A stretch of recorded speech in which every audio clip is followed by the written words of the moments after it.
මා මේ මාධ්‍ය සාකච්ඡාව පටන් ගන්නට කලින්ම කිව යුත්තේ කැලණි විශ්වවිද්‍යාලයේ අපේ ඉතාමත්ම ප්‍රබල විශ්වවිද්‍යාලයකය එහි පෙරේදා දින අවසනාවන්තකමකට වගේ නිවාසික රැඳී සිටියේදී ශිෂ්‍යෙක් අසනීප වෙලා රෝහල්ගත කිරීමේදී මිය ගිහින් තිබුණා. ඔහු බඩල් කුඹර ප්‍රදේශයෙන් ඉස්කෝලෙන් ගිහිල්ලා විශ්වවිද්‍යාලයට තේරීපත් වුණු අවසන් වසර සමාජ විද්‍යා ශිෂ්‍යෙක්. ඔහුගේ දෙමව්පියෝ හුඟක් වයෝවෘද්ධයි. මම ඔහුගේ සහෝදරයා සමග කතා කළා. ඊටම අසරණ පවුලක අය. ඒ නිසා ඇතම් වෙලාවට මේ ශිෂ්‍යයා නිසාම ඒගොල්ලන්ගේ පවුලේ අනාගතය වෙනස් වෙන්නට තිබුණා. අවාසනාවන්ත කමකට කවක අහිමි වුණා දැන්. නමුත් දේශපාලනිකව හා ආයතනිකව වැඩගත් වෙන තව කරුණක් තිබුණා. එතුමන් අපි දැනට ඉන්න අපේ විශ්වවිද්‍යාලවල 1,78,000ක් ඉන්න ශිෂ්‍යයන්ගෙන් කෙනෙක් වුණත් ඔහු ජාතියේ ශිෂ්‍යෙක්, ජාතිය පුරවැසියෙක්. ඔහුගේ අහිමිවීම පිළිබඳව අපි කනගාටුවට පත් වෙනවා. නමුත් මේ සිද්ධිය පසුබිම් කරගෙන ඊයේත් කොළඹ කැලණි විශ්වවිද්‍යාලයේ ආందోලනයක් හට ගන්නට පිරිසක් උත්සාහ ගත්තා. දැනට ලැබිලා තියෙන වාර්තා අනුව බාහිර කිසිදු තුවාලයක් නැති නිසා වෛද්‍යවරුන් හිතනවා මෙය අභ්‍යන්තර හේතුවක් නිසා මරණයට පත් වුණා මරණයක් කියලා. එසේ සිදු වෙනකොට මේ රටේ තියෙන වෛද්‍ය හා නීතිමය වෛද්‍ය හා නීති පරිශුද්ධය අනුව නම් සති දෙකක් විතර ගන්නවා කාලය ශරීරයේ විවිධ කොටස් අධ්‍යයනය කර මොකක්ද මේ මරණයට හේතු විය හැක්කේ කියන එක. ඊට පස්සේ දිගු කාලීන රසායනගාර පරීක්ෂණ වලින් අපිට පරීක්ෂණයක් ගන්න වෙනවා. ඒකට මාසෙකමාරක් විතර ගත වෙනවා. මේ තත්ත්වයන් මෙසේ තිබියදී ඇතැම් අය උත්සාහ ගන්නවා ලංකාවේ සියලුම සිද්ධීන් සිදු වෙනවා වගේම පායන්නේ දේශපාලනය නිසා, වහින්නේ දේශපාලනය නිසා, ගස්වල කොළ හැලෙන්නේ දේශපාලනය නිසා කියන තරමටම අපි පටුවේ ඉන්න නිසා මේ මරණයත් දේශපාලනිකව අර්ථ දක්වන්නට උත්සාහ කරන් තිබෙනවා. විශ්වවිද්‍යාල තුල පරිපාලන ආයතනම ඔය පුද්ගලයන් දැන් උදාහරණයක් වශයෙන් කැලණි විශ්වවිද්‍යාලයේ රෙජිස්ට්‍රාර්තුමාට මම අද උදේ ඉඳලා ගන්න උත්සාහ ගන්නවා. එතුමා අපිට දීලා තියෙන සෙල්ෆෝන් එක අනුව දැන් මම මේ වෙනකොට 7 වතාවක් උත්සාහ කරන් තියෙනවා. ඒ බැරි නිසා මට දීලා තියෙනවා ආරක්ෂක අංකයක්. ඒ ආරක්ෂක අංකයෙන් කියන්නේ රජයේ උසස් නිලධාරියෙක් කතා කරනවා කියන එක. ඒකෙන් කතා කරලා තාන්ත කරන්නේ නැහැ. මෙවැනි සිද්ධියක් වෙලත්. ඉතින් ඒක නිසා ආයතනයේ පමණක් නෙමෙයි. දැන් එතුමා පිටට දම දන්නේ නැහැ, අසනීපෙන් දන්නේ නැහැ. එහෙමනම් එතුමාට තියෙන්නේ ඒ අංකයට වොයිස් මේල් එකක් තියන්න මම අසනීපෙන් ඉන්නේ. කරුණාකරලා හදිස්සියක් නම් මෙන්න මේ අහවල් එක්කෙනාව හමු වෙන්න කියන එක. ඉතින් කොච්චර හොඳ ආයතන හැදුවත්, කොච්චර හොඳ පයිලට් මේ ප්ලේන්ස් හැදුවත්, පයිලට්ලා හරි නැත්නම් ඒ ප්ලේන් එක ගෙනියන්න බෑ. ඒ නිසා ආයතන වගේම පුද්ගලයන්ගේ දායකත්වය අපිට අවශ්‍ය වෙනවා. අපේ විශ්වවිද්‍යාලවල ආයතනික මෙන්න පුද්ගල අඩුපාඩුකම් තිබෙනවා. ඒ අඩුපාඩුවලින් උඟක්ම ලොකුම දරා ගන්න බැරි දේ තමයි ආකල්පමය අඩුපාඩුව. 21 වෙනි සියවසේ උසස් අධ්‍යාපනය වෙනස් විය යුත්තේ දිසානතිය පිළිබඳව කතිකා කරද්දී තවමත් අපි හිර වෙලා ඉන්නේ දේශපාලනික සහ අපට අවශ්‍ය කරන අපි හොඳයි කියලා හිතන ජාතිකවාදී, ජාතිවාදී නැත්නම් වෙනත් කෝණ වලින් දකින විශ්ලේෂණ තුල. මා කැමති කාරණු 3ක් පමණක් කතා කරන්නට කෙටියෙන්. එක්තරා විදිහක මා නිතරම ඔබට කියලා තියෙනවා මගේ උත්සාහයේ ප්‍රශ්නයේ කොටසක් නෙමෙයි විසඳුමේ කොටසක් වෙන්නට. කතිකාවක් තිබෙනවා 21 22 වර්ෂයේ උසස් පෙළට සමත් වෙච්ච දරුවන්ව තාමත් විශ්වවිද්‍යාල වලට අරගෙන නැහැ කියන එක. එය 21 22 වර්ෂයේ සම්බන්ධයෙන් සත්‍යයක් නොවේ. මාගාව දැනට අද උදේ 26යි 3යි 24 ගත්ත කොළ 19ක් තිබෙනවා. මේ කොළ 19ෙම තිබෙන්නේ 21 22 වර්ෂයේ ශිෂ්‍යයන්ව අපි විශ්වවිද්‍යාල 17කට බඳගත් පළවෙනිම අපි ඔරියන්ටේෂන් දවස. ඒ කියන්නේ ඒ අයව මධ්‍යගත කිරීම, ඒ අයව පාසලට විශ්වවිද්‍යාලයට හඳුන්වාගෙන දෙන දිනයයි සාපේක්ෂව පළවෙනි ලෙක්චර් එක තිබු දිනයයි සියල්ලක්ම මෙතන තියෙනවා. ඔබට අවශ්‍ය නම් මේක බලා ගන්න පුළුවන්. මේ 21 22 වර්ෂය සම්බන්ධයෙන්. උදාහරණයක් වශයෙන් මම කොළඹ විශ්වවිද්‍යාලයෙන් ගන්නම් බයෝසයන්ස් ඔරියන්ටේෂන් එක තිබ්බේ 22 වෙනිදා 5 වෙනි මාසේ පළවෙනි ලෙක්චර් එක පටන් ගත්තේ 29 වෙනිදා 5 වෙනි මාසේ 23 වෙනි වර්ෂයේ ගිය අවුරුද්දේ. ෆිසිකල් සයන්ස් ඔරියන්ටේෂන් 22 මැයි මාසේ 29 පන්ති පටන් ගත්තා. මැනේජ්මන්ට් 8 වෙනිදා පෙබරවාරි මාසේ 27 වෙනිදා පෙබරවාරි මාසේ පටන් ගත්තා. නීති පීඨය පෙබරවාරි මාසේ 14 වෙනිදා ඔරියන්ටේෂන් 20 වෙනිදා පන්ති පටන් ගත්තා. ඒ නිසා 21 22 වර්ෂයේ පිළිබඳව ඔය කරන කතිකාව මුසාවක් ඒසේ නොවේ. නමුත් 22 23 වර්ෂයේ සම්බන්ධයෙන් අපට ප්‍රශ්නයක් තිබෙනවා මේ අවුරුද්දේ උන එකක් නිසා. හැබැයි 21 22 වර්ෂයේදී එක්තරා විශ්වවිද්‍යාලයක ප්‍රශ්න මතුවී තිබුණා. එය තමයි අපි යූවාෆා කියලා ඉංග්‍රීසියෙන් කියන සෞන්දර්ය කලා විශ්වවිද්‍යාලය පිළිබඳව. ඔයගොල්ලෝ දන්නවා ටවුන් හෝල් මේ කටුගෙදරට මෙහා පැත්තේ තියෙන විශ්වවිද්‍යාලය ජාතික සෞන්දර්ය විශ්වවිද්‍යාලය. දැන් එතනදී බොහෝ වෙලාවට ප්‍රායෝගික කටයුතු කරන නිසා සහ ඩ්‍රාමා, තියටර්, මියුසික් වැනි දේවල් කරන නිසා සාමූහිකව කරන්නට අමාරුයි. ඒකයි ශ්‍රීපාලි වගේ විශ්වවිද්‍යාලයක් රබින්ද්‍රනාත් tagore ආපු වෙලාවෙත් කිව්වේ කොළඹෙන් පිට අරගෙන යන්න. අවුරුදු 25කින් මේක තා ජනාකීර්ණ වෙයි. මේ නාට්‍ය, සංගීතය, චිත්‍ර වගේ කරන ඒවා භාවනාවකින් යුතුව භාවයකින් යුතුව කරන්න පුළුවන් ඒවා නගරයේ මැද කරන්නට අමාරු වෙයි කියන එක තමයි ගෙනිච්චේ. නමුත් මේ විශ්වවිද්‍යාලය සම්බන්ධයෙන් අපිට මේ ප්‍රශ්නේ මතුවලා තිබෙනවා. අවට ඉන්න අයගේ අවසරය අවශ්‍යයි. දවල් වරුවේ ශබ්ද කරනවා නම් සාමාන්‍යයෙන් ළමයි 300ක් වගේ ඉන්නකොට අපිට ශබ්ද විකාශන පාවිච්චි කරන්නට වෙනවා. බෙර වාදනය කරන්නට වෙනවා. සංගීත භාණ්ඩ පාවිච්චි කරන්නට වෙනවා. එවැනි ප්‍රශ්න තිබුණු නිසා. දෙවැනි කාරණය, විශේෂ කාරණය තමයි සමහර විශ්වවිද්‍යාලවල සීනියර් අයියලා අක්කලා තාම පිට වෙලා නැහැ. යම් යම් හේතුන් නිසා. ස්ට්‍රයික් කරපු හේතුන් නිසා, අසනීප වෙච්ච හේතුන් නිසා, මහපොළ පරක්කු වෙච්ච හේතුන් නිසා ඒ අය තාම ගිහිල්ලා නැහැ. ඉතින් ඒගොල්ලන්ව දොට්ට දාන්නේ බෑ අපිට කවතාවට. ඒගොල්ලෝ පිට වෙලා යනතුරු අපිට මේ වගේ ප්‍රායෝගිකව කරන සෞන්දර්ය වගේ විෂය පිළිබඳව අපිට ගැටලු තිබෙනවා. අපි විකල්ප හොයාගෙන යනවා. කොළඹ විශ්වවිද්‍යාලයේ හවස් වරුවේ කරන්නට ශාලා පාවිච්චි කිරීම පිළිබඳව. කොළඹ විශ්වවිද්‍යාලයේ ඉන්න අධිකාරිවරුන් කියලා තියෙනවා මේවා අපේ විශ්වවිද්‍යාල අපේ ගොඩනැගිලි පාවිච්චි කරන්න දෙන්න බෑ කියලා. එහෙම කතිකාවක් නැහැ. මේවා ජාතික සම්පත්. ජාතික අවශ්‍යතාවයට එකම විශ්වවිද්‍යාල පද්ධතියක එකම රාජ්‍ය පද්ධතියක මේවා සමසේ කතාවකාලිකව හරි බෙදා ගන්නට පුළුවන් වෙන මානසිකත්වයක් විශ්වවිද්‍යාල පද්ධතිය තුළ තිබේ කියනයි මගේ බලාපොරොත්තුව. ඊළඟට රත්මලානෙන් අපි ගොඩනැගිල්ලක් හොයාගෙන තියෙනවා මහවැලියට අයිති. ඒ ප්‍රතිසංස් කරන්නට තිබෙනවා ටිකක්. ඒක අපිට ලැබෙනවා. ඊළඟට තවත් කොළඹට කැලණියට නුදුරු ප්‍රදේශයකින් අපිට තවත් රාජ්‍ය ගොඩනැගිලි කීපයක් ලැබෙනවා. ඒවා ටිකක් ප්‍රතිසංස්කරණය කළ යුතුයි, අලුත් වැඩියා කළ යුතුයි. ඉන්පස්සේ මේ ප්‍රශ්නය විසඳෙනවා.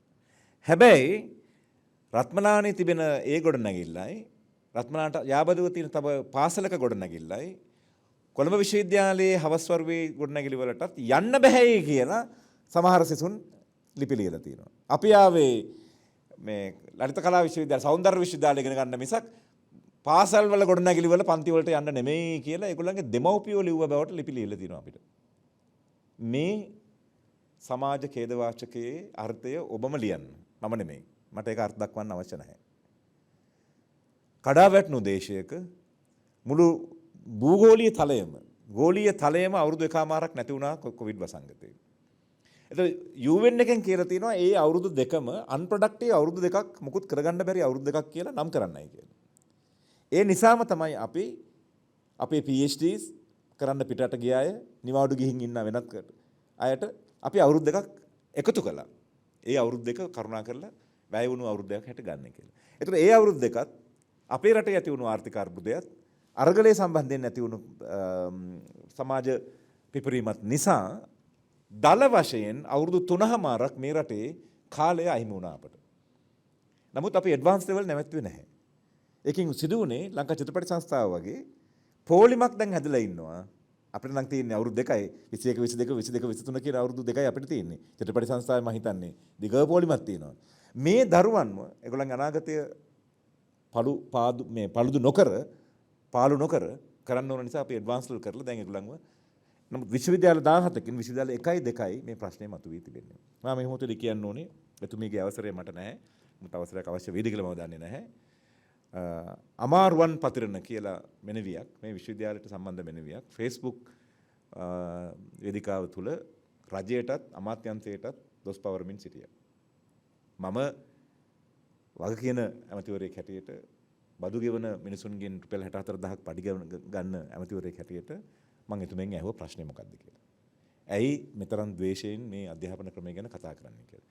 සුහදව පටන් ගත්තා. එතුමිය කිව්වා නෑ ප්ලෑන් එකක් නැහැ ඔයගොල්ලන්ට මේ ඒක නිසාම තමයි මේ තොරතුරු මම ගෙනාවේ. අපි ගැන හොයන්නේ නැහැ නව පරපුර ගැන රජය හොයන්නේ නැහැ. මම කිව්වා එහෙම අපිට පොදුවේ කියන්නට බෑ. ඇති ප්‍රශ්නේ මොකද්ද? ඒතර මම හිතන්නේ එතුමිය නැටුම් විෂය තෝරගෙන තිබුණේ. ඒක ඔන්ලයින් කරන්න බැරි විෂයක් බව අපි දන්නවා. ලහිලහියේ හැකි ඉක්මනින් ඒ බව අපි ශාලා හොයලා දෙනවා. ඒ ශාලා හොයන්න ගිය මොහොතේදී තමයි අර පාසල් වලට ඇතුල් වෙලා අපිට මේ ලෙක්චර්ස් වලට යන්න බැහැයි කියලා ලිපි මට හම්බ වෙන්නේ. ඉතින් මට කියන්නට තියෙන්නේ අපි ප්‍රශ්නයක් විසඳද්දී සියලු දෙනාගේම සහයෝගය අවශ්‍යයි, බුද්ධිමය සහයෝගය අවශ්‍යයි. මේ 21 22 වර්ෂයේ පිළිබඳව අපි අවුරුද්දෙන් පස්සේ මැයි මාසයේ මුල සතියේම විසඳුමක් ලබා දෙන බව ඒ අමාරුවන් පතිරන මෙනවියටත් ඇය හා සමානව අනිත් අයටත් මා නිල වශයෙන් කියන්නට කැමතියි. ඊළඟට දෙවැනි කාරණේ හැටියට මට කියන්නට තිබෙන්නේ අදහවස 3ට කාරණා දෙකක් සිදු වෙනවා. එකක් කැලණි විශ්වවිද්‍යාලයට අයිති රාගම රෝහලේ ලංකාවේ ප්‍රථම කිඩ්නි පරිශන ඒකකය පටන් ගන්නවා ගරු ජනාධිපතිතුමාගේ නායකත්වයෙන්. මෙය එක්තරා විදිහක කඩයිමක් අපිට. අපි විශ්වවිද්‍යාලයේ ඉඳද්දී රාගම වහන්නයි කියලා එපාය කියලා කියපු එතනම තමයි ලංකාවේ ප්‍රධාන ප්‍රශ්නයකට මුහුණ දෙන්නට අපි මේ පරිශන ඒකකය පටන් ගන්නට පුළුවන් වෙලා තියෙනවා. ඒ වෙලාවෙම සමගාමීව ගරු විද්‍යාධාරී රාජපක්ෂ අධිකරණ ඇමතුමාත් එතුමා පත් කළ හිටපු ජ්‍යෙෂ්ඨ අධිකරණ විනිශ්චයවරු අග්‍ර විනිශ්චයකරු හිටපු ශ්‍රීපවන් මහත්මයාගේ නායකත්වය යටතේ UGC වෙනුවට අලුතෙන් ගෙනෙන්නට යන උසස් අධ්‍යාපන ජාතික උසස් අධ්‍යාපන සංවර්ධන කොමිසම පිළිබඳව ඔවුන්ගේ නිරීක්ෂණ අද ලබා දෙනවා. ඒක ඩ්‍රාෆ්ට් එකක් හැටියට එන්නේ, කෙටුම්පතක් හැටියට එන්නේ. අපි ඒක පිළිබඳව ඊට පස්සේ අපි ජනාධිපතිතුමා මගේ ඇමතුමා ගරු සුසිල් ජයන්ත ඇමතුමා මම සහ අනිත් අය වාඩි වෙලා අපි මේකේ තියෙන පොදු ගුණාකාරය බාර ගන්නවා. ඒකෙන් කියවෙන්නේ මේ අවුරුදු අවසානයේට කලින් මැද භාගයේ වෙද්දී අපිට ඒ පරිවර්තනය කරගෙනට යන්නට පුළුවන් කියලා. මේ පරිවර්තනය කරද්දී අපට තිබෙන ප්‍රධාන කොටස නම් විශ්වවිද්‍යාලය තුල උසස් අධ්‍යාපනය පිළිබඳව චින්තනාත්මක දර්ශනය දකින පැත්තක් තිබෙනවා. මේක ත්‍රිකෝණයක්. එක කෝණයක පාදය තමයි අපට අවශ්‍ය කරන ශ්‍රී ලංකාවට අවශ්‍ය කරන ලෝකයට අවශ්‍ය කරන අපේ ජාතියටත් අපේ දේශයත් සංවර්ධනය කරන්නට අවශ්‍ය කරන ලෝකය හා සමගාමීව යන්න පුළුවන් conceptual philosophy එකක් අපිට අවශ්‍යයි. අපිට සංකල්පීය දර්ශනයක් අවශ්‍යයි. ඇයි අපි උසස් අධ්‍යාපනය කරගෙන යන්නේ? ඒ ක්‍රමවේදය මොකක්ද කියලා. දෙවනුව ඒ කරගෙන යන්නට ඒ දර්ශනය ගෙනියන්නට නම් අපිට ආයතනය මොන විදිහටද ප්‍රතිව්‍යුහගත කළ යුත්තේ කියන එක. How do we restructure our institutional arrangement according to take Sri Lanka to the 21st century's higher level of higher education pedagogy and the meta learning philosophy. තුන්වෙනි කාරණය ඒ දෙකම ගලපන්න පුළුවන් පුද්ගලයන්ව සොයා ගැනීම. ඒ අධ්‍යාපන වේදීන් මෙන්ම දේශපාලන කණ්ඩායමට අවශ්‍ය වෙනවා. බොහෝ වෙලාවට දේශපාලනයේ මේ රටේ ප්ලේටෝගේ කාලේ ඉඳලා මෙහෙමයි. මේ අපේ රට විතරක් නෙමෙයි දේශපාලඥයා උත්සාහ ගන්නේ බලයට එන්න සහ බලය රැඳී සිටීමට. ඒ සඳහා ඕ අය බොහෝ දේවල් පාවිච්චි කරනවා. ඒ නිසා ඡන්ද වර්ෂයක් නිසා බොහෝ අය අධ්‍යාපනය ගැන කතා කරන්න හිතන්නේ ඒ කෙසේද Tamanගේ ඡන්ද ව්‍යාපාරයට බලපාන්න පුළුවන්ද? ඒකෙන් ප්‍රතිලාභ ගන්න පුළුවන්. ඒ අවාසනාවන්තයි. එසේ නොකළ යුතුයි අපි. එසේ කරපු නිසා තමයි අපි මෙතන ඉන්නේ. මා ගෞරවයෙන් කිව යුතුයි. යාපනයේ සිට මම පේදුරුතුඩුවේ හිටියා ජනාධිපතිතුමාත් එක්ක ගිය සිකුරාදා. එතුමා රුහුණට ගියත්, පේදුරුතුඩට ගියත්, කන්දවුරට ගියත් කියන්නේ එක දෙයයි. අධ්‍යාපනය අපි ගොඩ නගාගත යුත්තේ පුද්ගලික පාක්ෂික දේශපාලන හේතුවක් නිසා නෙවෙයි ජාතියේ අනාගතය වෙනුවෙන් කියන එක. ඒ මා මුළුමනින්ම පිළිගන්නවා. ඒ නිසා මට පහසු වෙලා තිබෙනවා එතුමත් එක්ක වැඩ කරන්නට. අද වෙනකොට ලෝකයේ විශ්වවිද්‍යාලවල කාර්යභාරය කුමක්ද? සමස්ත අධ්‍යාපන ක්‍රමයේ කාර්යභාරය මොකක්ද කියන්නේ?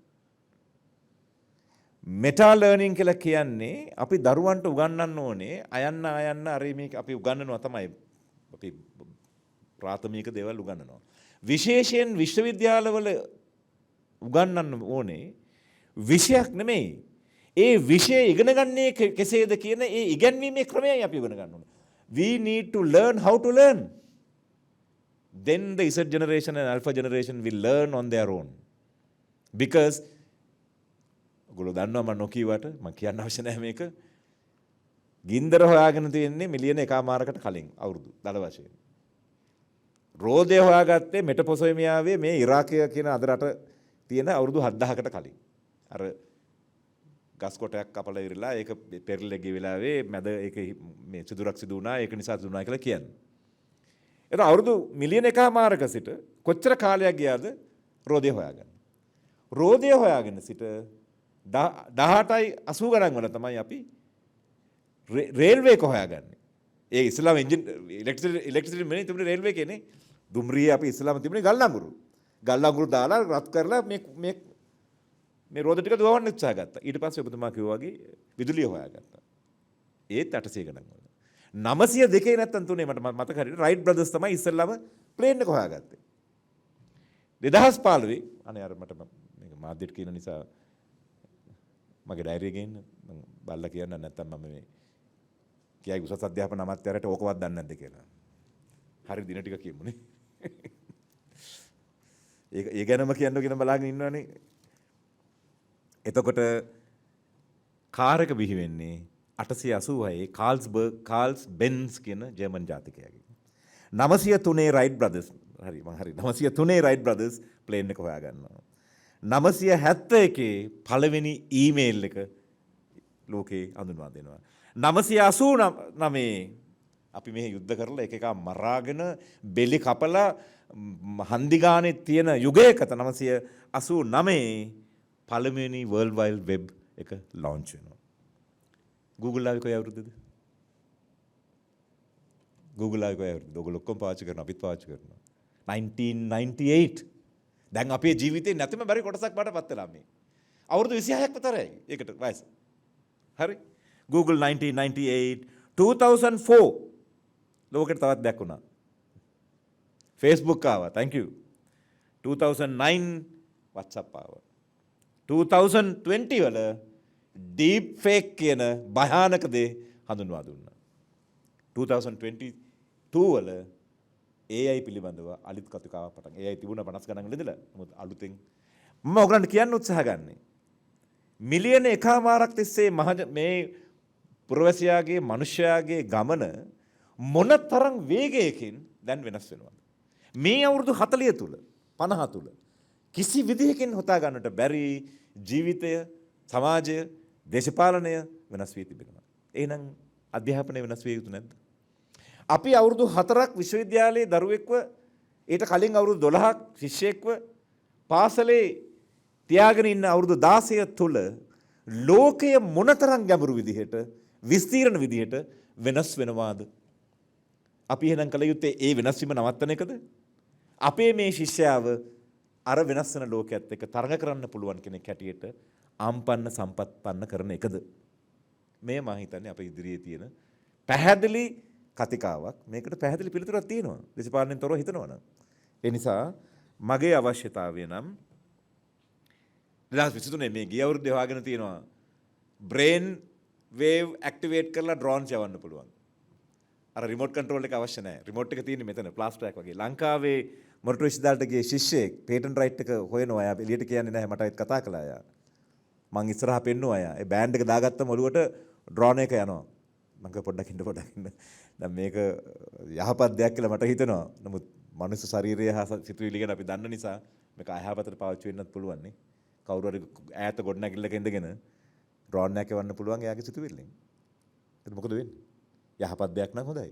ඒ නිසා අපි නමුත් මම කියන්න උත්සාහ ගන්නේ මේ තාක්ෂණය මොනතරම් විදිහට මිනිස් ජීවිතය අඩිතාලම යටි උඩු කර වෙනස් කර තිබෙනවා. එහෙනම් අපි අධ්‍යාපනය වෙනස් කළ යුතුමයි. ඒ තරම් වේගෙන් නොවුනත් අපට අධ්‍යාපන සංස්කෘතියක් තිබුණා, ශිෂ්ටාචාරයක් තියෙනවා අවුරුදු 3000ක් විතර. හරි.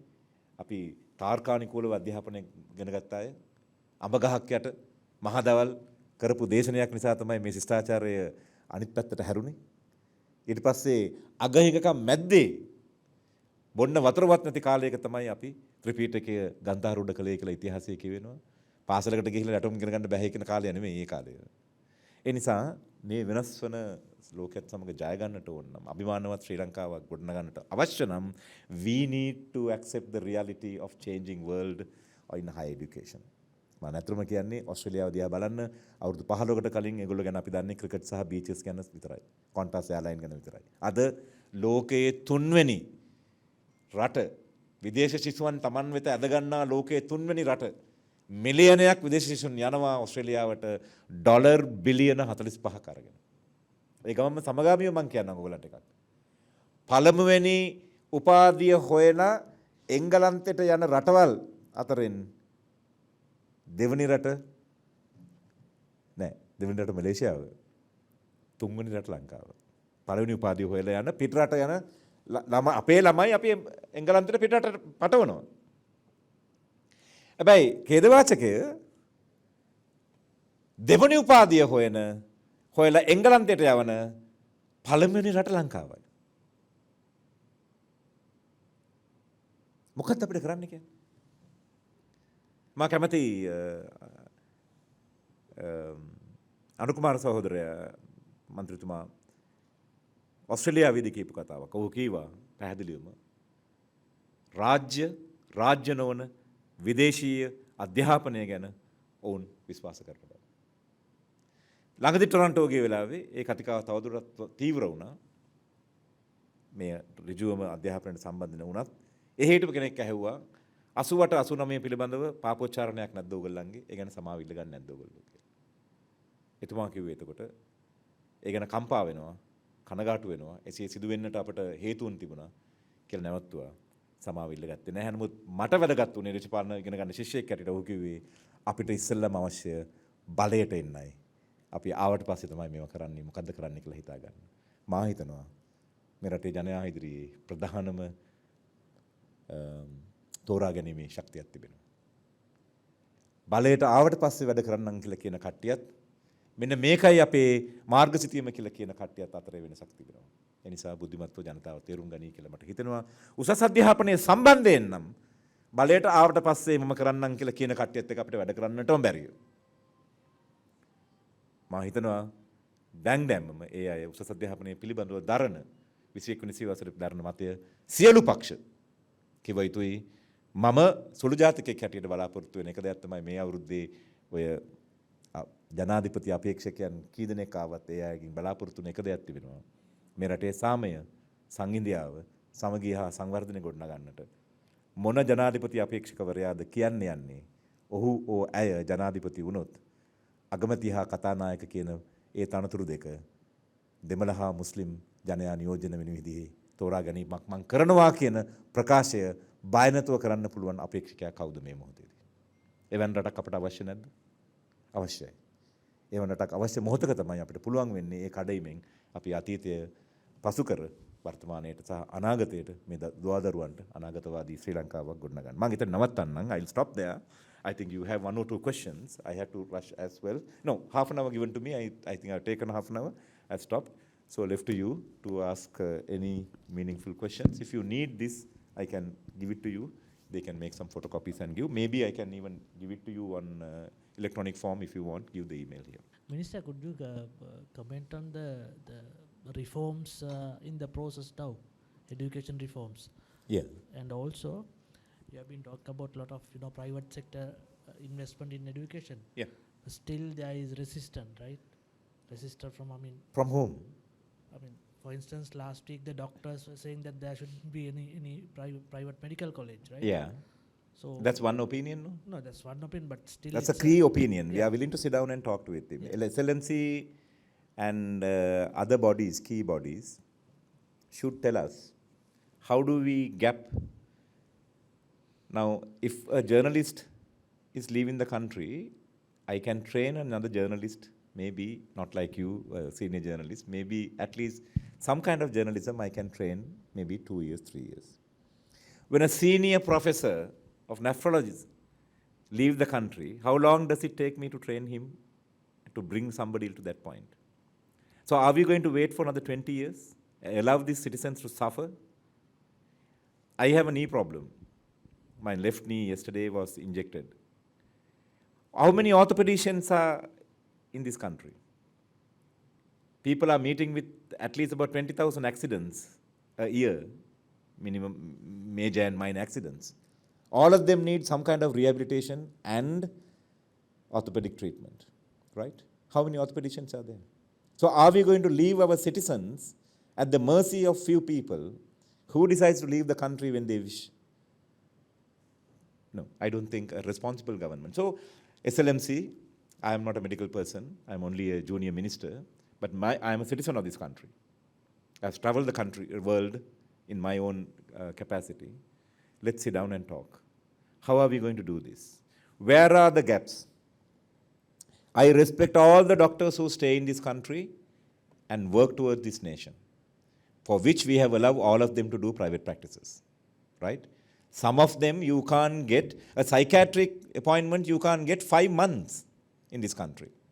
A pediatric, orthopedician appointment is about 45 days. So is this the kind of country we need to build?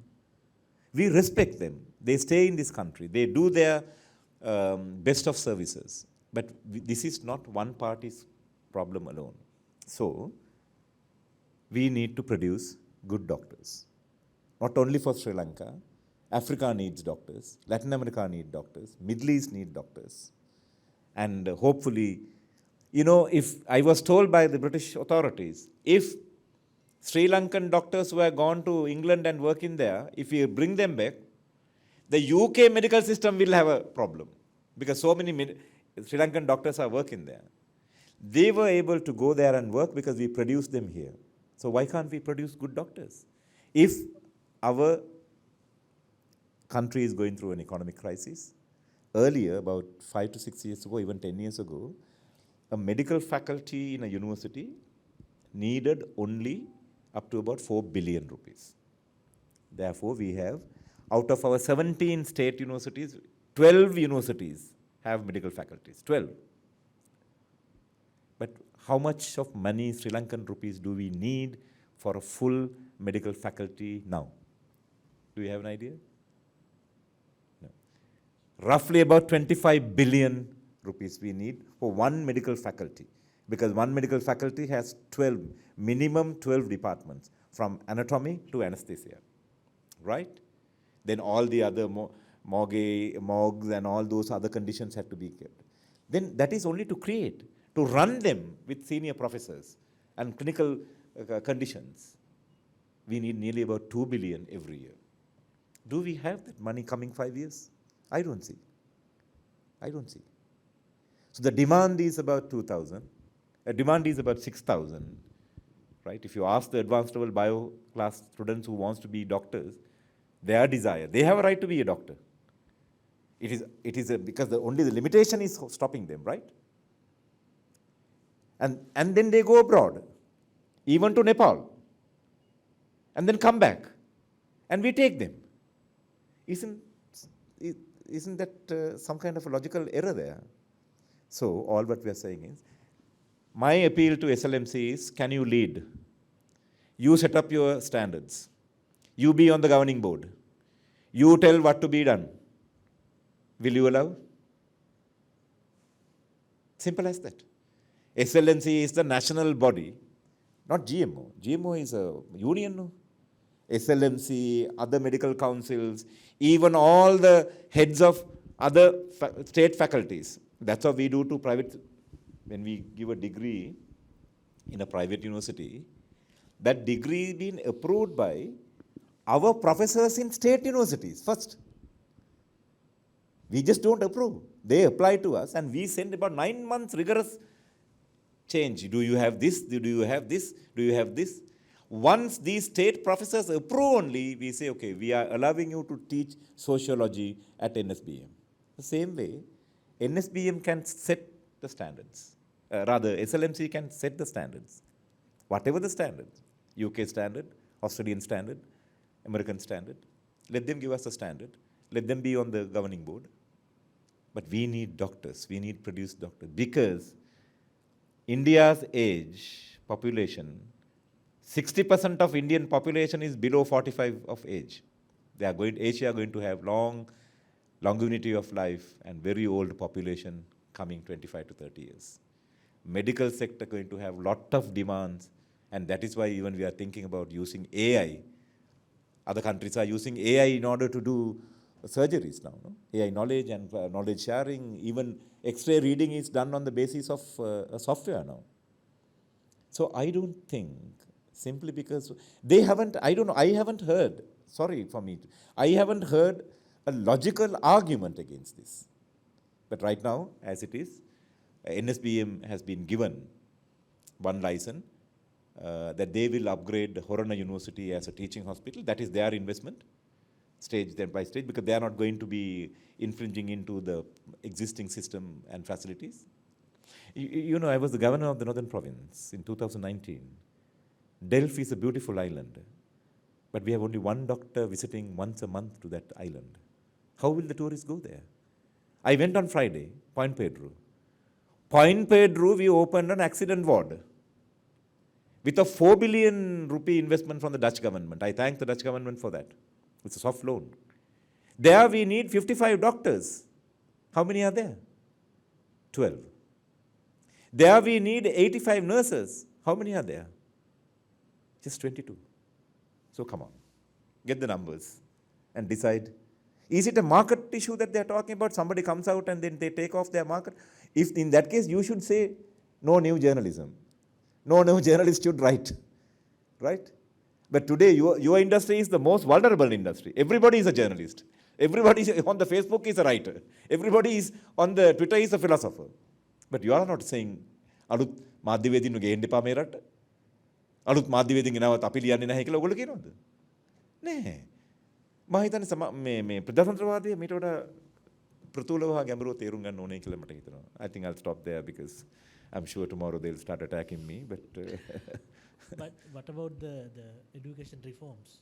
On which area are you particularly? Like, you know, there has been a long time, there has been, the country is producing more arts graduate than technocrats.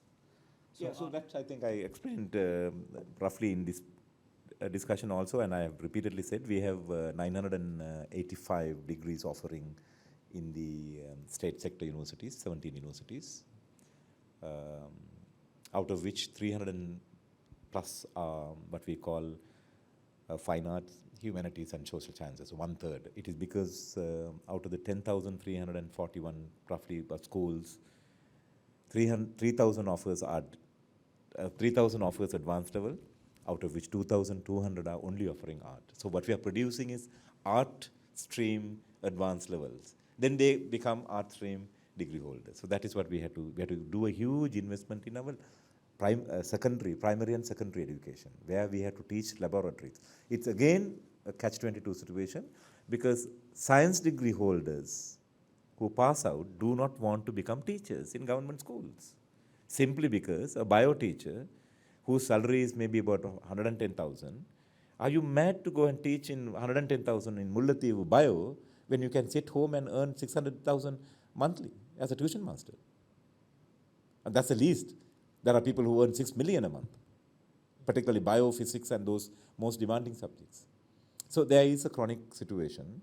So what we are trying to do is what Australia did. I have invited the Australian education minister to visit Sri Lanka with some of the vice chancellors of top universities to tell us how did they do this. What they introduce as one is the Melbourne model, that each degree has a cross-discipline.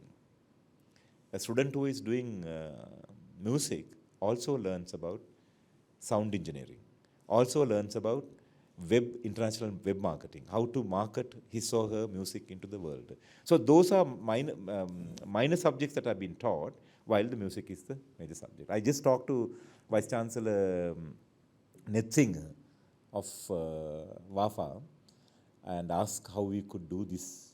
A girl who is learning Hindustani music need to know little about sound engineering.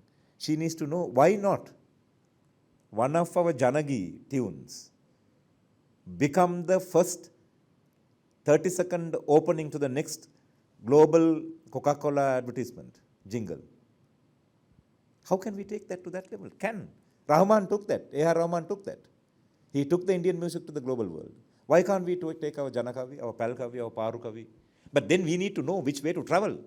We can't just sing Parukavi and imagine that it will go on the international thing. But we have to take that knowledge to the international market. So we have to train our, I mean, I don't want to mention her name, but you know, young girls have shown this to us. They've gone out and challenged the global brands. So that is only one girl who did that. There are so many talented young men in this country. I believe in the Z generation. They are talented, right? I mean, they are showing off their talent. They are saying, world, look at me, and I am so talented. Why don't we give a chance to them? It's not up to us to design the future of younger generation. It's up to facilitate a better future for them than this. ලංකාවට රජයේ මැදිහත්වීම යටතේ Institute of Indian Institute of Technology Yeah, IIT Madras. ආයතනය හා UK හා US ඒකාබද්ධ කරගත්ත ශාඛාවන් කොහොමද මේකේ දැන් මේ වෙනකොට ප්‍රගතිය? IIT Madras is MOU signed. අපි ඉඩමත් හොයාගත්තා. නුවර තමයි තෝරගෙන තියෙන්නේ. මොකද අපිට අවශ්‍ය කරලා තිබුණා IIT Madras වල ඉන්න මධ්‍යම පන්තික දරුවන්ගේ දෙමව්පියෝ නුවරට එන්න කැමති වෙයි කියලා. ටූරිසමුත් අපිට දිනු කරන්න පුළුවන් වෙයි කියලා. ඒගොල්ලොත් කැමති වුණා ඒකට. MOU එක අත්සන් කරලා ළඟදිම launch කරනවා. අනිත් ආයතන දෙක අපි කිව්වේ ඒගොල්ලන්ට IIT Madras ටෙක්නොලොජි කියලා දානවා. අපි වෙන විශ්වවිද්‍යාලයක් ගේනකොට දැනට තිබෙන විශ්වවිද්‍යාලත් එක්ක තරඟ කරන ආකාරයේ සමතුලිත භාවයක් තියෙන්න ඕනේ. අපි ඒක නිසා IIT කියන්නේ ඔයගොල්ලෝ ටෙක්නොලොජි කරනවා නම් දැනට අපේ මොරටුව සහ අනිත් විශ්වවිද්‍යාලවලින් තාක්ෂණික විශ්වවිද්‍යාලෙන් නොකරන human robots satellite technology අන්න ඒ වගේ දේවල් අලුතෙන් අපිට හඳුන්වා දෙන්න එන්න. ඒතර අපේ දුවදරුවන්ට පුළුවන් අලුත් ක්ෂේත්‍රයක් තුළදී ඒ ඩිග්‍රීට යන්න කියලා. ඒ නිසා තමයි පොඩි පරක්කුවක් තිබෙන්නේ අනිත් විශ්වවිද්‍යාල දෙක සම්බන්ධයෙන්. එක්සත් රාජධානියේ තිබුණු UK වල තිබුණු විශ්වවිද්‍යාලයේ වඩාත් කැමති වුණේ අපේ දේශපාලන විද්‍යාව හා සමාජ විද්‍යාව පිළිබඳව පරීක්ෂණ සහ කරන්නට. ඒක ඉතා වැදගත් තීරණයක්. මොකද ඒ අයට අපිට අපේ අතීතයේ පිළිබඳ සම්බන්ධයක් තිබුණු නිසා. දැන් උදාහරණයක් වශයෙන් අපි කියමු ඉතිහාසය කියලා. දැන් මාමිත්‍ර නිර්මාල් රංජිත් දේවසිරි මහාචාර්යතුමාගේ පොත පරිවර්තන පොතක් ඒක. එතනදී මට තේරුම් ගන්න එකක් තමයි මේ අපේ ඉතිහාසඥයන් මේ ශ්‍රී ලංකාව ගැන කරලා තියෙන ප්‍රධාන අධ්‍යයනය හා ද්විතීක අධ්‍යයනය ඉතා මදි කියන එක. එතුමත් ඒක කියනවා. එතුමා කතා කරනවා කැරළි කුරුවිට බණ්ඩාරගේ කැරළි ගැන කතා කරනවා. තවත් කැරළි ගැන කතා කරනවා. ඒ නිසා අපට අවශ්‍ය වෙනවා thematically අපි කියමු කෝට්ටේ යුගය පිළිබඳ ඉතිහාසඥයන් බිහි කරන්න. මහනුවර යුගය ගැන ඉතිහාසඥයන් බිහි කරන්න. පොළොන්නරු යුගයේ ඉතිහාසයක්. පොළොන්නරු යුගය. ඒකට අනුරාධපුරයේ අවුරුදු 1100ක් දීර්ඝ ඉතිහාසයක්. ඒ යුගයේ එක එක රජවරු යටතේ තිබෙන ඉතිහාසය අධ්‍යයනය කරන්නට අපට අවශ්‍ය වෙනවා. අනේ එවැනි වූ විස්තරාත්මක ඉතිහාස අධ්‍යයනයක ශ්‍රී ලංකාවේ යෙදිය යුතුයි. අපිට ඒකට මුදල් අවශ්‍යයි. අපිට තාක්ෂණික දැනුම වගේම බුද්ධිමය දායකත්ව අවශ්‍යයි. ඒ නිසා තමයි මේ අනිත් විශ්වවිද්‍යාල දෙක යම් විදිහක ප්‍රමාදයක් තිබෙන්නේ. මට විශ්වාසයක් තිබෙනවා. අපි අවුරුද්ද 3 වෙනි කාර්තුව වෙනකොට ඒ ජයග්‍රාහී ප්‍රතිඵල ලබා ගන්න පුළුවන්. ස්තුතියි. ඒ වගේම තමයි කරු ඇමතුමා දැන් මේ සාමාන්‍යයෙන් ගත්තාම පුද්ගලික විශ්වවිද්‍යාල පුද්ගලික අධ්‍යාපන ක්‍රමය ගත්තාම දැන් බොහෝ දුරට රජ්‍ය විශ්වවිද්‍යාලවල O level කරන මට්ටමේ ළමයි පුද්ගලික අධ්‍යාපනයේදී ඩිග්‍රියක් අරගෙනත් ඉවරයි.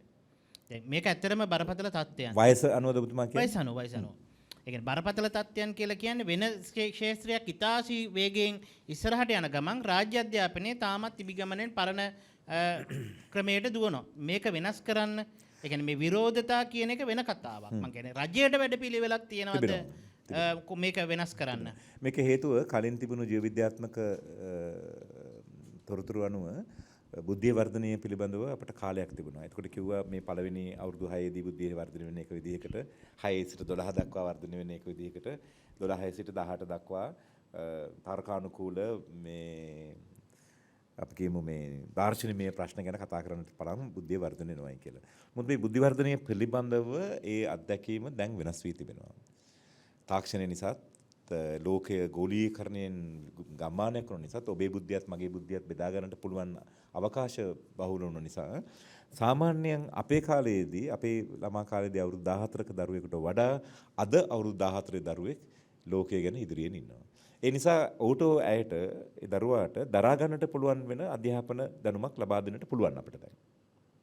දැන් මේකෙන් කියවෙන්නේ නැහැ අර බොයිලර් කුකුල් පැටවු වගේ බිත්තර දෙකක් දාන්න පුළුවන් දෙක දවසේ කියලා හොයන එක කියලා.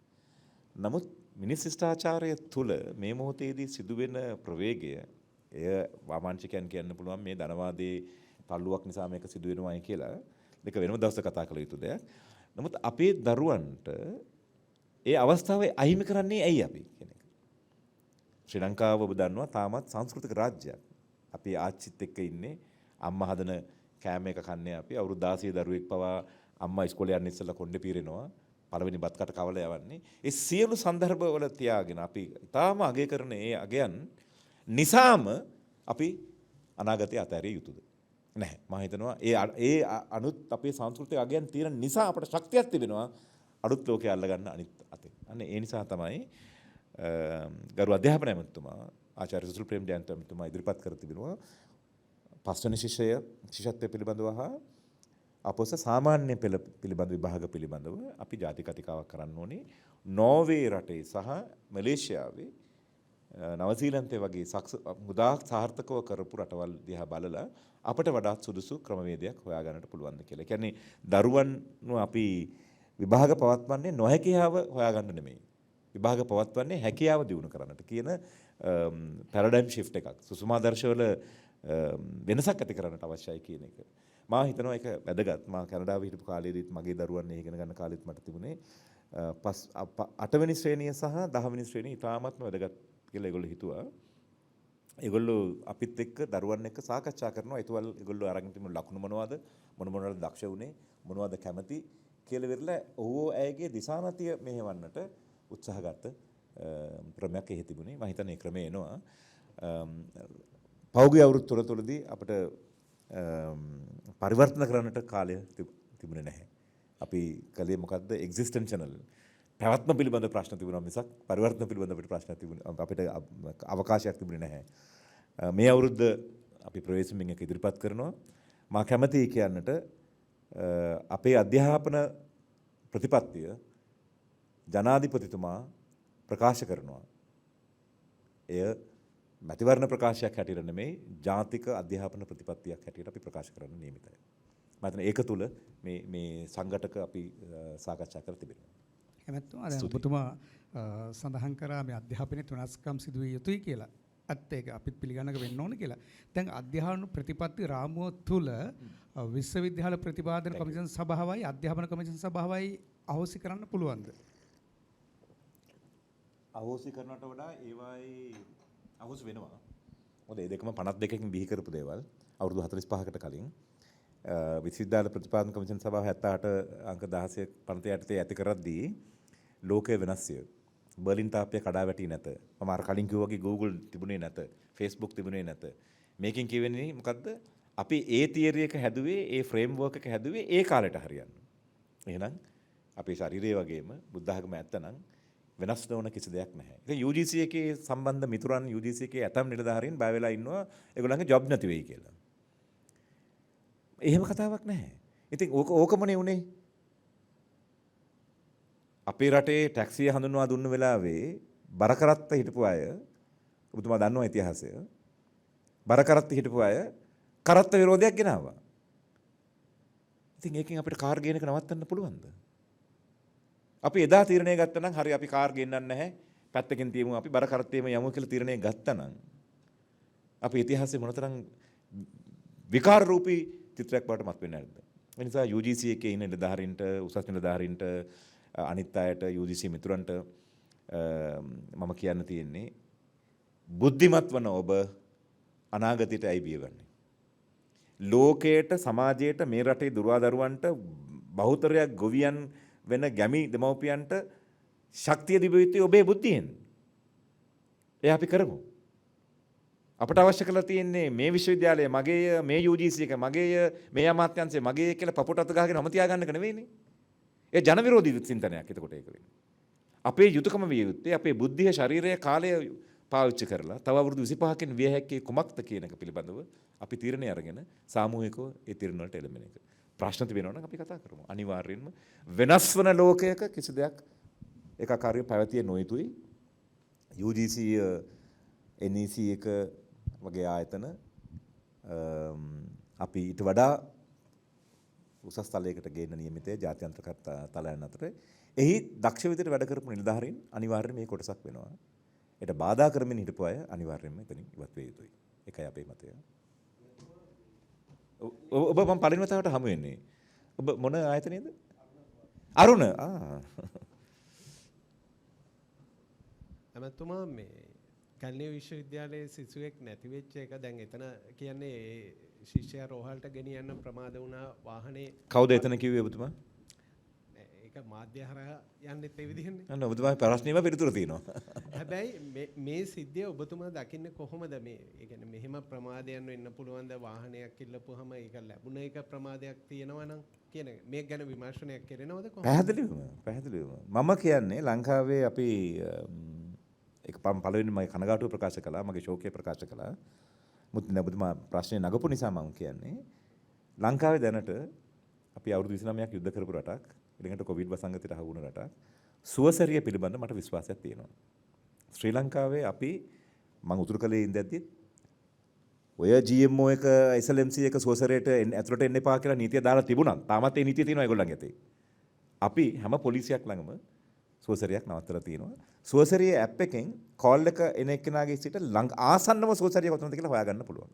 පික්මි වගේ. සුවසරියට කතා කරලාද කියලා මම දන්නේ නැහැ. ඇයි කතා නොකළේ? සුවසරියෙන් ලැබුණු පිළිතුර මොකක්ද? අපි මෙන්න මේව තමයි විශ්ලේෂණය කළ යුත්තේ. පළවෙනි කෝල් එක සුවසරියට ආපු එක රෙකෝඩ් කරලා තියෙන්න ඕනේ. ඒගොල්ලෝ දුන්නු මෙසේජ් එකත් රෙකෝඩ් කරලා තියෙනවා වොයිස් මෙසේජ්. ඒක ඉලියට ගන්න ඕනේ අපි. ඒගොල්ලෝ කිව්වද පරක් වෙනවා එන්න බෑයි කියලා. ඊට පස්සේ ද්විතීකවද දෙවනි විකල්පයේ හැටියටද විශ්වවිද්‍යාලයේ වාහනේ ඉල්ලුවේ. විශ්වවිද්‍යාලයේත් වාහනයක් නවත්තලා තියෙනවා. ඒ විශ්වවිද්‍යාලයේ ඉල්ලුවේ කොයි මොහොතේද? ඒගොල්ලන්ගේ පිළිතුර මොකද්ද? ඒගොල්ලෝ ලබාගත්ත වෙලාව. මෙන්න මේ තොරතුරු 3-4 අපි ගාව නැතිව ඊළඟට ඒ අවාසනාවකම් කරගෙන නැතිවෙච්ච ශිෂ්‍යයාව ගෙනියන්න ගිය කාලය මොකද්ද? එදා පොය දවසක් බොහෝ අය හෘදාබාධ තියෙන අයට ප්‍රශ්න මතුවෙන්න පුළුවන් කියලා අපි දන්නවා පොය දවස්වලට. පොය දවසේ ලැබුණු තොරතුරක් නැති නිසා තමයි මේ රටේ පැය 6කට කලින් සුනාමි ලැබෙනවයි කියලා එනවයි කියලා දැනගෙනත් අපි මොකුත් නොකළේ. එවැනි සංස්කෘතියක් තියෙන රටක් මේ රට. ඒ සියලු සන්දර්භයෙන් ගන්න ඕනේ වෛද්‍යවරයා මොකද කියන්නේ? දැන් මම දැක්ක සමහර මාධ්‍යවල කියනවා වෛද්‍යවරයා කියලා තියෙනවයි කියලා මිනිත්තු 20කට කලින් ආවනම් මේ මම ඊයේ වෛද්‍ය සභාවේ ප්‍රධාන දිනෙක ඇහුවා. ඒගොල්ලෝ කිව්වා එහෙම එළියෙන් තුවාල නැතිව ඇතුළේ තිබෙන මේ ප්‍රශ්නයකට නිශ්චිත වශයෙන් කියන්න බෑ මිනිත්තු 20කට කලින් ආවනම් හොඳට තිබුණා නේද? එහෙම නිශ්චිත වශයෙන් කියන්න බැරි බෑ වෛද්‍යවරු කියනවා. ඒ නිසා මම හිතන්නේ වල් කියන පුරවැසියන් හැටියට මේ අද හවස මේ මරණය ගන්නේ ඒ මරණයට කරන ගෞරවයක් හැටියට අපි විද්‍යාත්මක වෙමු, තොරතුරු හොයාගමු.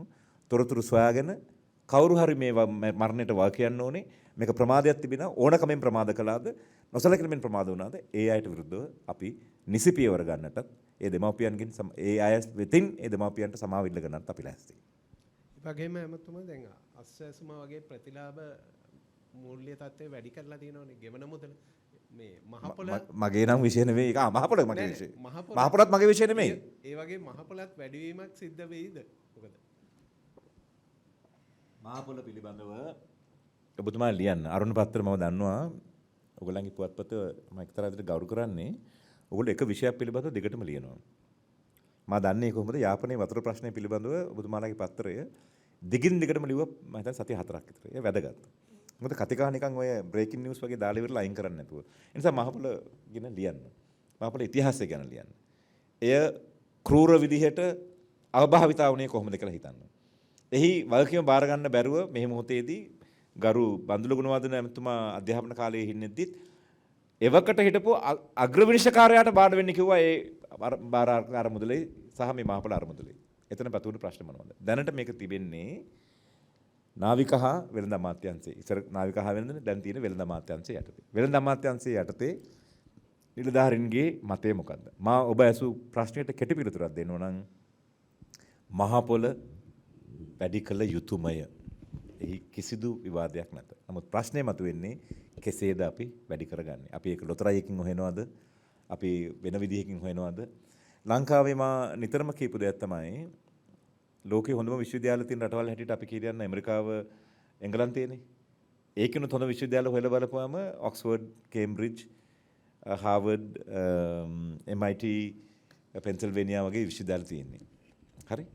ඒ විශ්වවිද්‍යාල ඒ තරම් දියුණු වෙන්න හේතුව ඒ විශ්වවිද්‍යාල වලින් පිට වෙන අය දැන් ඉන්න ශිෂ්‍යයන්ට උදව් කරනවා. ඒ ගණෙන් ලංකාවෙන් පිට වෙන උපාධිධාරීන් නැවතත් ඒගොල්ලන්ගේම විශ්වවිද්‍යාලයේ ඉන්න සිසුන්ට කොයිතරම් උදව් කරනවද මේ එන්ඩෝමන්ට් ෆන්ඩ් කියන එක. ප්‍රතිදාහනය කියන බෞද්ධ අදහස කොයිතරම් දුරට සිදු වෙනවද කියන එක ප්‍රශ්නයක්. නිසා මා කැමති ජනාධිපතිතුමාට යෝජනා කරන්න එතුමා කොළඹ විශ්වවිද්‍යාලයේ අධිශිෂ්‍යයෙක් නිසා එතුමාගේ අරමුදලින් අපි එන්ඩෝමන්ට් ෆන්ඩ් එකක් පටන් ගමු. එතුමාගේ නායකත්වයෙන්. එතකොට අපිට පුළුවන් වෙයි ඒ පීඨවලට දැනට උදව් කරනවා. ඒ කියන්නේ පිටට ඉන්න විශ්වවිද්‍යාලයේ කෙනෙක් මේ ඩොලර් 500ක් විතර යවලා පුටුවක් ගන්නවා. ඒවයින් තියෙනවා. එහෙම නෙමෙයි. ජාතික මට්ටමින් අපි මේක කරමු. එන්නේ එහෙම නිසා තමයි හාවර්ඩ් විශ්වවිද්‍යාලයේ මම හිතන හැටියට ඒගොල්ලන්ගේ එන්ඩෝමන්ට් ෆන්ඩ් එක ඩොලර් බිලියන 40යි. ඒ නිසා ඒගොල්ලන්ට පුළුවන් වුණා මහාචාර්යවරු එක්කෙනෙකුට ළමයි 6 දෙනෙක් දක්වා තියාගන්න පුළුවන් මට්ටමේ තියාගන්න. ඒක තමයි හාවර්ඩ් වෙන්නේ. අනිත් විශ්වවිද්‍යාල එසේ නොවෙන්නේ. අපිට අවසන් කරන්න පුළුවන් එමතුමා. රයිට්. එහෙනම් බොහොම ස්තුතියි පැමිණියාට. පිටිපස්සේ හිටපු අය නම් ප්‍රශ්න ඇහුවේ නැහැ. මම හිතනවා ඒගොල්ලෝ ලියාගෙන ගිහිල්ලා ප්‍රශ්න අහයි කියයි කියලා මට හිතෙනවා. මම හිතන්නේ මම නැවත ඔයගලන්ට කියන්නේ අධ්‍යාපනය තරම් වැදගත්. ශිෂ්ටාචාරාත්මක වැදගත් ක්ෂේත්‍රයක් නැති තරම්. අපි මේ ලංකාවට ඉන්නේ ඒ නිසා. මගේ යෝජනාව තිබෙන්නේ නම් අධ්‍යාපනය සහ මුදල් කියන පරිපූර්ණ විෂයන් පිළිබඳව සුදුසු අයව පත් කරගන්න. නිලධාරීන් හෝ ඒ පිළිබඳ තීරණ ගන්න අය හෝ ඇමතිවරුන් හෝ රාජ්‍ය ඇමතිවරුන් හෝ මම පවා නුසුදුසු නම් මාව අයින් කරන්න. මේ තවදුරටත් කරන්න බැරි සෙල්ලමක්. ඒ නිසා අපි බලාපොරොත්තු වෙන්නේ මේ ඡන්දයෙන් පස්සෙවත් අපේ මේ මූලික වුණු විෂයන් පිළිබඳව බාර අරගෙන වැඩ කරන්නට පුළුවන් දක්ෂයන් බිහි වේවායි කියන එකයි. ස්තුතියි.